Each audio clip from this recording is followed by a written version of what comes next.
Kumpleto na ang 15-man roster ng Golden State Warriors after kunin ang veteran forward na si Georges Niang on a 1-year, $3.9 million contract. Magbibigay ng floor spacing na merong 40% career 3-point conversion sa loob ng 9 NBA seasons. Parang nagkaroon ng Otto Porter Jr. yung Warriors na naging critical piece sa kanilang 2022 championship run.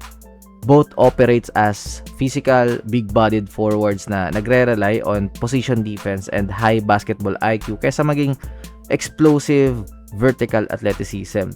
Parang same din yung pasok ni Niang at Porter sa Warriors kasi si George galing din ng injury. Eh nung si Porter, naging parang redeem of himself yung nangyari. Pero kahit sabihin natin na ganyan, pareho sila, hindi lahat ng players is ganun from their last championship. Pero honestly, marami yung hindi mag-a-agree siguro pag sinabi kong good signing to sa Warriors. Syempre, ang hinahanap ng mga fans is yung may pangalan talaga. Pero underrated talaga tong player na to. Sa percentage pa lang sa labas, alam mong goods talaga Tsaka, hindi naman siya papasok dito para maging superstar kasi okay naman talaga yung roster ng Warriors. Dinapuan lang talaga ng injury last season. Basta sa akin, good signing, good fit, and merong sense. Next, ito medyo nakakagulat kasi New Orleans Pelicans kumuha ng quality player.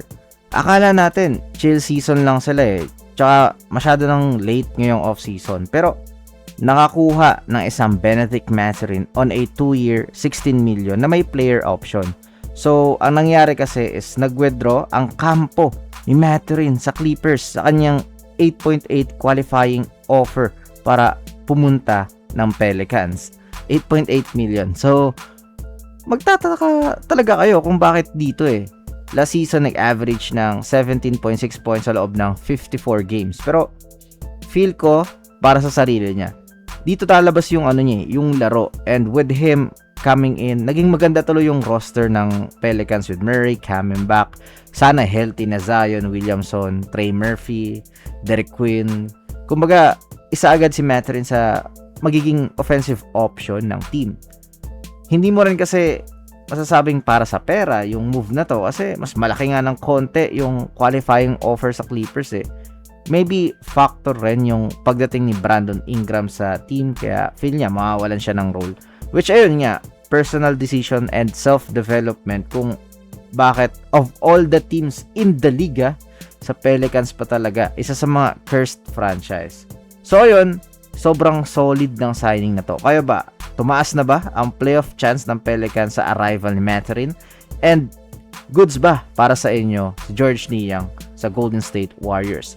Let me know all your thoughts in the comment section below. I will now step back. Bye-bye!